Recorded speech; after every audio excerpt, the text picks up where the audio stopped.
Конкурс «Радуга талантов» проводится с целью стимулирования художественного творчества детей-инвалидов, развития системы их реабилитации, а также привлечения внимания общественности к проблемам детской инвалидности. Сегодня эти яркие звездочки продемонстрировали, что особенные люди на самом деле обладают безграничными возможностями.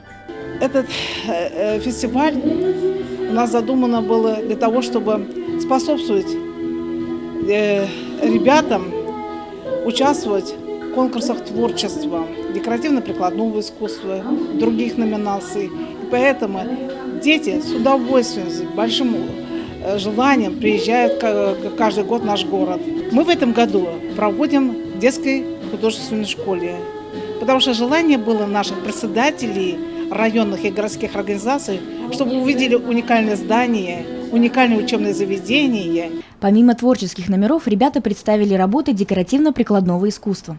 Конкурс «Радуга талантов» проводится уже в 3-й раз, и в этом году попробовать свои силы, реализовать мечты, способности и таланты решили 65 детишек в возрасте от 6 до 12 лет. Это мероприятие дало возможность участникам не только выступить на публике, но и обзавестись новыми знакомствами и получить яркие впечатления. Мне 13 лет.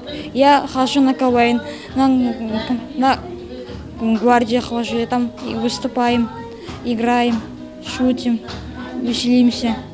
Еще мы там готовимся, мы скоро поедем в Уфа-лигу на нацистскую гвардию.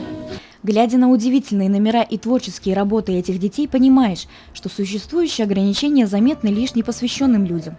Искусство и талант, который они дарят зрителю, иной раз не под силу продемонстрировать даже взрослому. Ребята находят силы и время, чтобы окружающие, глядя на их работы, могли открыть что-то новое и для себя. Организаторы надеются, что подобные мероприятия продолжатся и впредь, потому что таких особенных детей, талант которых еще предстоит раскрыть, очень много.